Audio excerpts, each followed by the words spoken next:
Bismillah, elhamdülillah, vahdahu ve salatu ve selamu ala men la nebiyye ba'da. Sıxıntıda olan, ailə problemi olan, maddi çətinliyi olan kəslər, Rəbbinizə olan zənniniz nədir? Çünki uca Allah belə buyurmuşdur. Ənə ində zanni abdi bi. Uca Allah buyurmuşdur ki, mən qulumun mənim haqqımda olan zənni qənaəti yanındayam. İbn Seymin Rahiməllah buyurur ki, Allah Resulü sallallahu aleyhi və səlləm belə demişdir.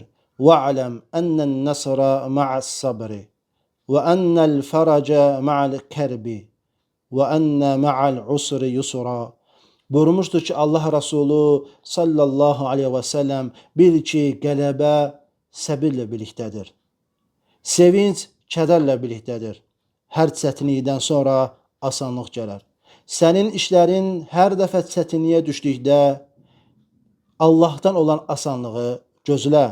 Əgər biri desə ki, mən hər çətinlikdən sonra çətinliklərlə qarşılaşıram. Hər sıxıntılardan sonra sıxıntılarla qarşılaşıram.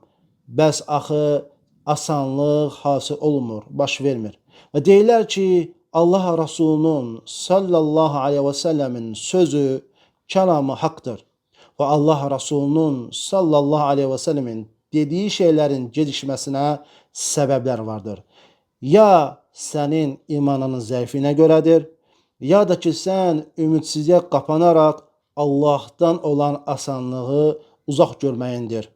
Necə deyirlər, Allah mənə kömək etməyəcəkdir, Allah məni bu sıxıntıdan qurtarmayacaqdır, Allah mənə qurtuluş yolunu göstərməyəcəkdir və s.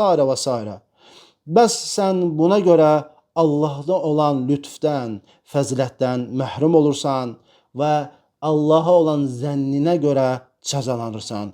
Çünki ucu Allah belə buyurmuşdur. Mən qulumun mənim haqqımda olan zənni qənaəti yandayam.